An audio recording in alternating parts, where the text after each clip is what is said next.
According to spiritual revelations attributed to Padre Pio, there are signs, marks that distinguish those who have been touched by God in a special way. Marks that more often than not go unnoticed, even by the very people who carry them. Today, I need to tell you something that most people never stop to consider. 3 secret marks that, according to spiritual tradition and the teachings lived by Padre Pio, only the chosen ones possess. But here's what I need you to understand. These marks are not titles of honor. They are not privileges. They are responsibilities and many times silent crosses. And the third mark is the one that trips people up the most because it looks nothing like what you'd expect from God. In fact, most people spend years running from it without realizing it's the very sign they've been waiting for. Before we go any further, write in the comments right now, Lord, if I am chosen, guide my path. Because this video may not have reached you by accident, and perhaps God is trying to show you something today.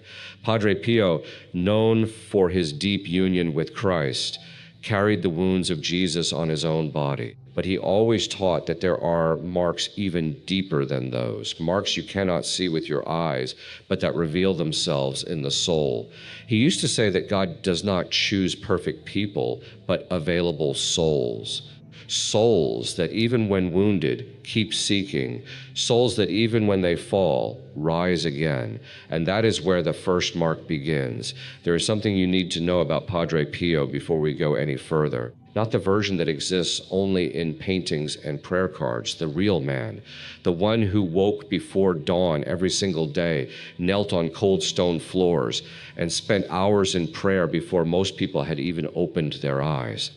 The one who sat in a wooden confessional for up to 18 hours at a time, listening to the weight of human suffering, absorbing the pain of others as if it were his own.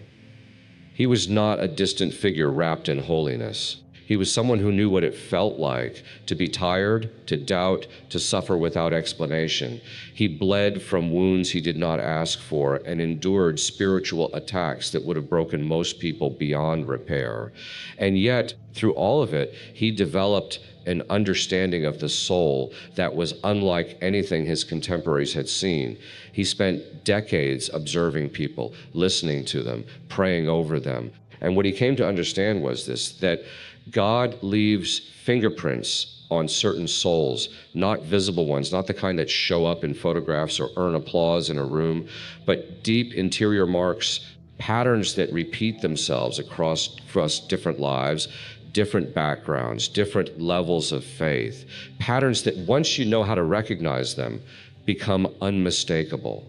That is what we are talking about today. Not a checklist, not a spiritual personality quiz, but a genuine reflection on 3 marks that Padre Pio identified in souls that God was working with deeply, souls that were being shaped for something, souls that were being prepared. And the reason this matters is simple. Many people who carry these marks spend years believing something is wrong with them. They feel different, displaced, like they are standing slightly outside of life, watching it happen around them rather than fully participating in it. They wonder why faith feels harder for them than it seems to for others. Why peace is so difficult to hold on to. Why no matter how much they try to settle, something keeps pulling them forward. If that resonates with you, stay close. Because what Padre Pio taught about these marks changes everything. The first mark is a restlessness that never fully goes away. And before you dismiss that as anxiety or dissatisfaction or some kind of personality flaw, stay with it for a moment, because there is a specific kind of restlessness that has nothing to do with being unhappy or ungrateful. It is something deeper, something that persists even when life is objectively going well. Even when there is nothing obviously wrong, you know the feeling. You are sitting in a room full of people you care about, and something in you is quietly, almost imperceptibly, reaching for something else. You cannot name it. You cannot point to it, but it is there, like a conversation happening just below the surface of everything you do. like a frequency your soul keeps tuning into even when the rest of you is trying to focus somewhere else. St. Augustine described it in a line that has outlasted centuries. Our heart is restless until it rests in thee. He wrote those words not as a theological observation, but as a confession, a description of his own interior experience before he surrendered fully to God. And Padre Pio, who knew Augustine's writings deeply, used to say that this restlessness was not a sign of weakness in a soul. It was a sign of origin, a reminder that the soul came from somewhere beyond this world and that it knows on some level it cannot articulate that it has not yet arrived home. Think about what that means for a moment. The very thing that makes you feel out of place, the thing that keeps you from being completely satisfied with the surface of life, the thing that makes you reach for more even when you have enough. That thing might not be a problem to solve. It might be a compass. Padre Pio used to say that God does not leave souls he has marked alone. He disturbs them, not cruelly, not arbitrarily, but with purpose. He keeps them slightly off balance in the world because he does not want them to mistake the world for their destination. He keeps the hunger alive because the hunger is what keeps them moving toward him. A woman once came to Padre Pio deeply troubled. She told him she had tried everything. She had a good life, a loving family. Her faith was sincere, and yet she could not find peace. She felt guilty for the restlessness, as if her inability to simply be content was an act of ingratitude toward God. Padre Pio listened carefully, and then he said something she never forgot. He told her that her restlessness was not ingratitude, it was longing. And longing, he said, is one of the most honest prayers a soul can offer. That reframe is everything, because so many people who carry this first mark spend enormous energy trying to fix it, quiet it, medicate it, outrun it. They fill the space with noise and movement and distraction, and it works for a while, but it always comes back. It always returns because it was never a malfunction, it was a message.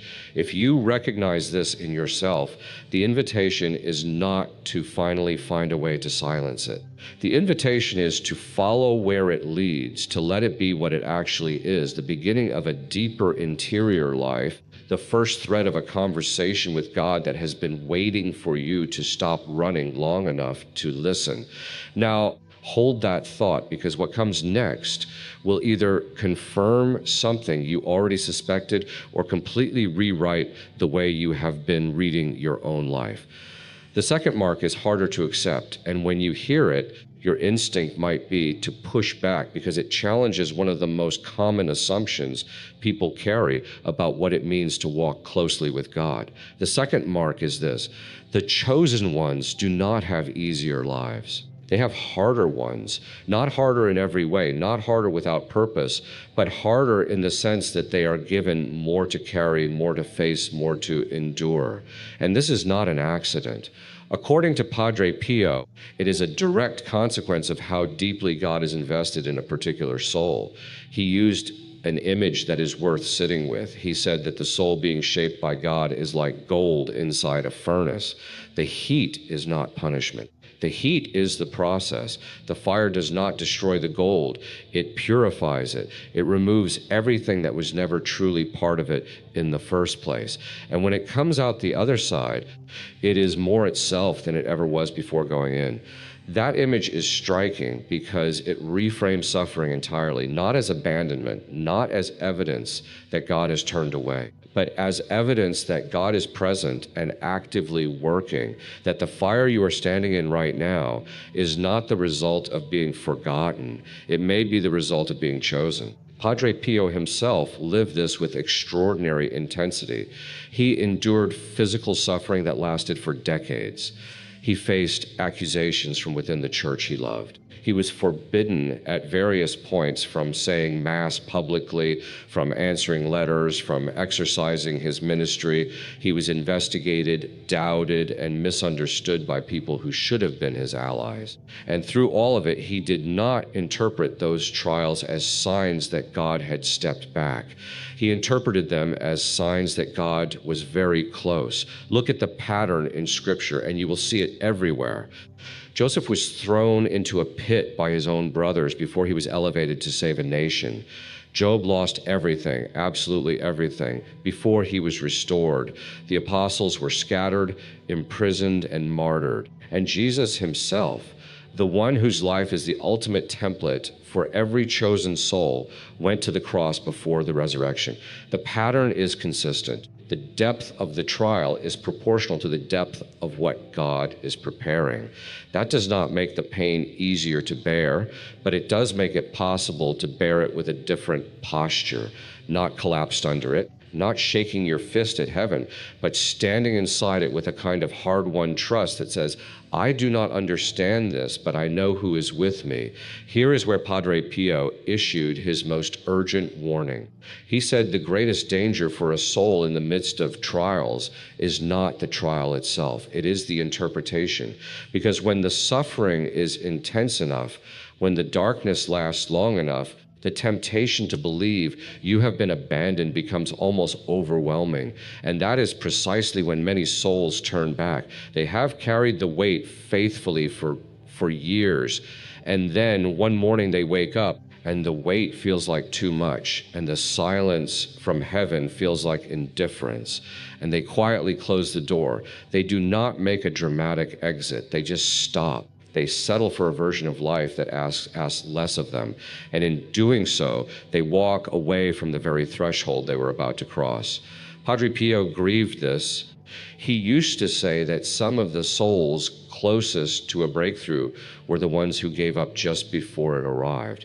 Not because they were weak, but because no one had told them that the intensity of the trial could itself be a sign of how close they were to something significant. If you are in that place right now, if the weight feels disproportionate to what you think you deserve, if you have been faithful and the road still feels relentless, listen carefully. What you are carrying may not be evidence that you are losing. It may be evidence of where you are being taken, but here is what almost no one talks about. What happens to the soul that does not just endure the trials, but falls in the middle of them? Wanders, walks away entirely. What does Padre Pio say about that soul? That is the third mark, and it may be the most quietly devastating thing he ever taught, because it is the mark that belongs not to the strong ones, it belongs to the ones who failed, who left, who by every visible measure seem to have lost the thread completely. The third mark is the inability to stay away. This is not about people who never struggled.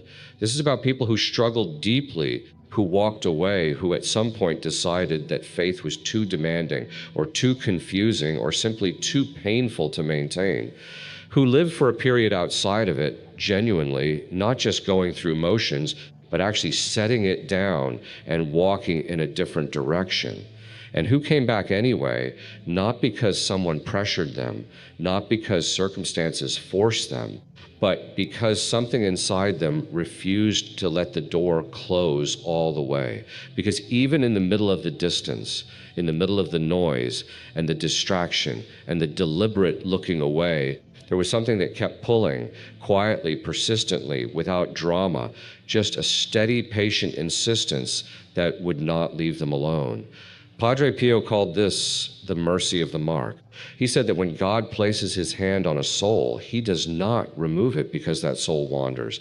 He holds on, and the tension the soul feels when it moves away from God is not punishment, it is the resistance of that grip. God pulling back gently, continuously toward himself. There is a man whose story gets passed quietly through communities of faith in Italy. He had grown up with deep devotion, but had walked away from the church entirely in his 30s, convinced that his struggles were proof that God had never truly been present. He lived nearly 15 years outside of faith, built a life that had no room for it, and then in his late 40s, without any single dramatic event to explain it, he began to feel the pull again. He described it as a sound you cannot quite hear, but cannot stop listening for, something at the edge of everything. He eventually returned to confession, his first in nearly 2 decades. The priest who heard him, without knowing the details of his story, told him something that stopped him cold. He said, The fact that you came back is itself an act of grace. God has been holding your hand the whole time you thought you had let go. That is the third mark.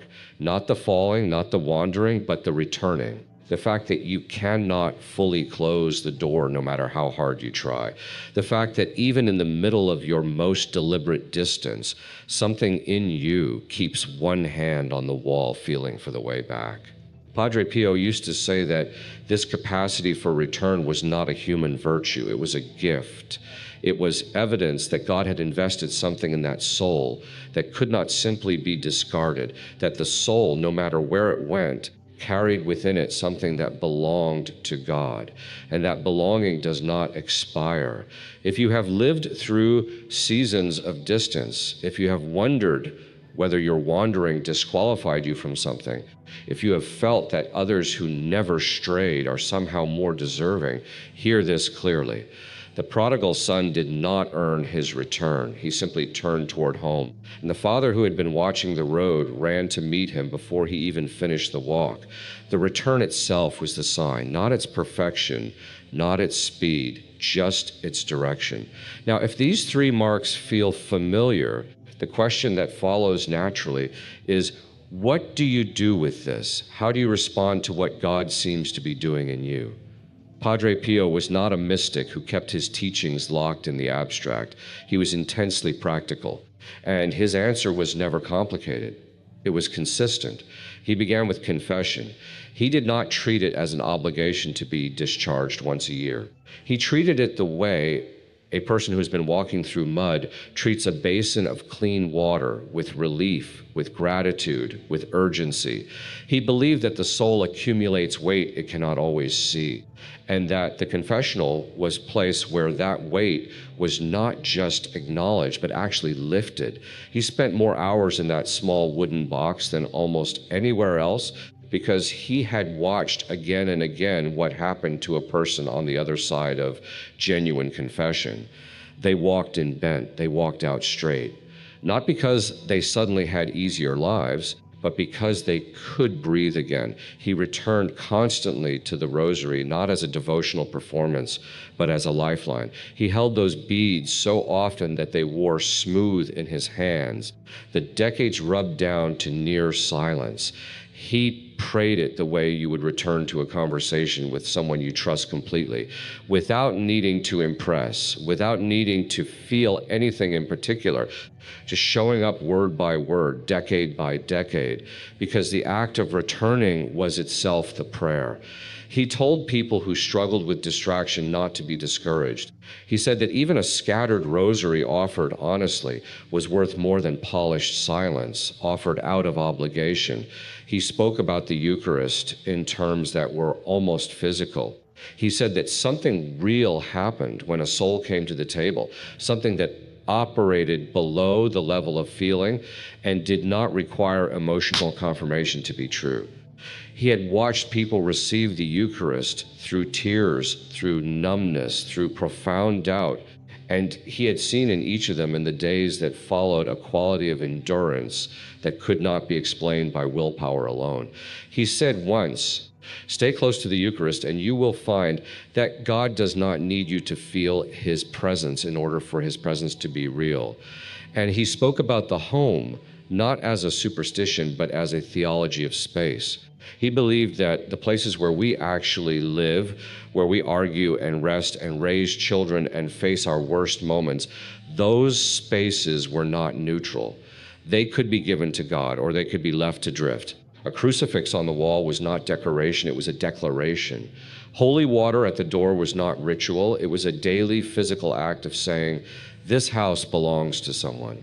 These small gestures of consecration, practiced faithfully, changed something in the atmosphere of a home, not always dramatically, but consistently, quietly over time. None of this is extraordinary. None of it requires a particular level of spiritual achievement or an unusual gift. It is available to everyone. And that, Padre Pio would say, is the entire point. The path for the chosen soul is not an elevated path. It is a faithful one. So, let's bring this home. Three marks: a restlessness that points beyond this world, trials that refine rather than destroy, and a capacity for return that no distance can permanently extinguish. None of these marks feel like gifts from the inside. They feel like burden, like confusion, like failure. And that perhaps is the most important thing Padre Pio wanted people to understand. The marks of the chosen often look from the inside exactly like the marks of the lost. The difference is not in how they feel. The difference is in what they produce over time. Because a soul that follows the restlessness finds eventually that it leads somewhere real. A soul that endures the trials without abandoning the journey finds on the other side a quality of faith that could not have been built any other way. And a soul that keeps returning, no matter how many times it has walked away, discovers that the distance was never as absolute as it felt, that the hand was always there, that it never let go. Padre Pio said this, and it is worth carrying with you. Pray, hope, and don't worry. Worry is useless. God is merciful and will hear your prayer. Not a promise of comfort without struggle, not a guarantee of a smooth path, but an assurance that the one holding the path is trustworthy, that the suffering has a shape, that the silence has a purpose, that the return is always possible. If something in this video reached you today, write in the comments, "I accept God's call." Not as a declaration of arrival, but as a direction, a turning toward, a first step or a thousandth step in the right direction. And if you know someone who is quietly questioning whether they have wandered too far, whether God is still present, whether any of this still applies to them, please share this video with them, not with a long explanation. Just send it. Sometimes the most important thing a person needs is to know that what they are living has a name, that it has been lived before, that it is not the end of the story. The channel exists because people like you believe these conversations matter. If this video meant something to you, leave a like, share it with someone who needs it, and subscribe so you are here for what comes next. Every person you reach with this message is someone who may have been sitting alone with questions they have never heard answered out loud. Thank you for being here. Thank you for staying until the end. And remember what Padre Pio never stopped believing through everything he carried, that God does not begin a work in a soul and walk away from it halfway through. He finishes what he starts.